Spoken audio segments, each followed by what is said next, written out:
मूल्यवर्धनाचा स्वची ओळख हा पाठ शिकलेला आहे। मग यामध्ये आपण काय बघितलं होतं की आपण आपली ओळख द्यायची, आपली ओळख द्यायची, पण आपल्या वर्गमित्रांची पण ओळख करून घ्यायची आपल्याला। आणि त्यासोबतच तुम्हाला काय व्हायचंय, तुमच्या काहीतरी ध्येय असेल की नाही, मोठे तुम्हाला काहीतरी व्हायचंय ना, ते सुद्धा सांगायचंय। पण कसं सांगणार, हा बॉल ज्याच्याकडे येईल त्याला सांगावं लागेल। जसं आता माझ्याकडे हा बॉल आला, मी सांगेन माझं नाव नैना पाटील आणि माझ्या मैत्रिणीचं नाव समाया आहे, नैना आहे, अनुष्का आहे, आराध्या आहे, असं सांगेन। आणि मला मोठे होऊन शिक्षक व्हायचंय, ठीक आहे, असं मी सांगितलं तर तुम्ही सांगायचं, ठीक आहे। कुणाकडे पण बॉल टाकणार, चालेल? रेडी? 1 2 3 स्टार्ट। यस, आता मी सांगितलं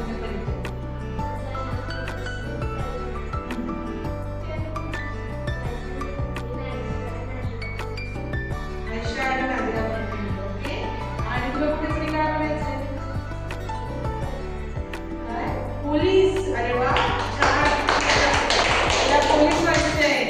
ओके, आता तुझ्या मनाने कोणाकडे टाकायचंय ना, 1 2 3। अरे नादिरा आलं।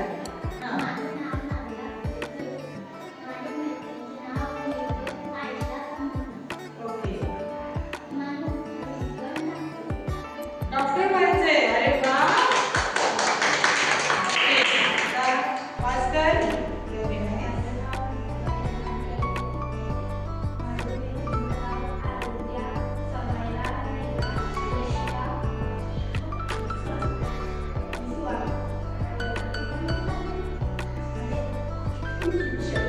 शिक्षक व्हायचे नसीबाला, व्हेरी गुड।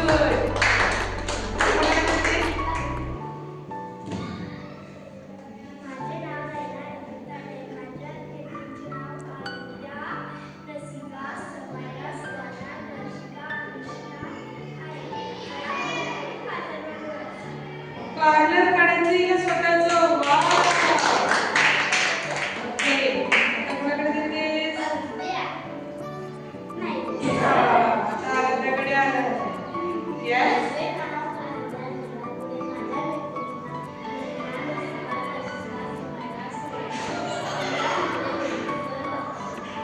डॉक्टर व्हायचंय। अरे वा, कोणाकडे पास करते? दर्शिका।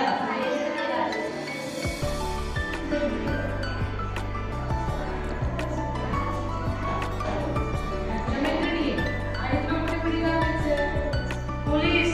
वाव, म्हणजे आपल्याकडे पोलीस, डॉक्टर आणि शिक्षक।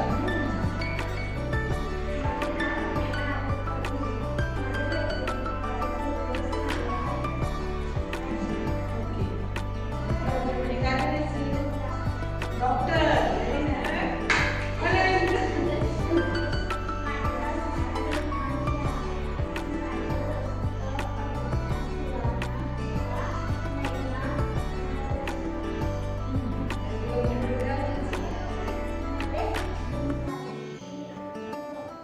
डॉक्टर व्हायचंय,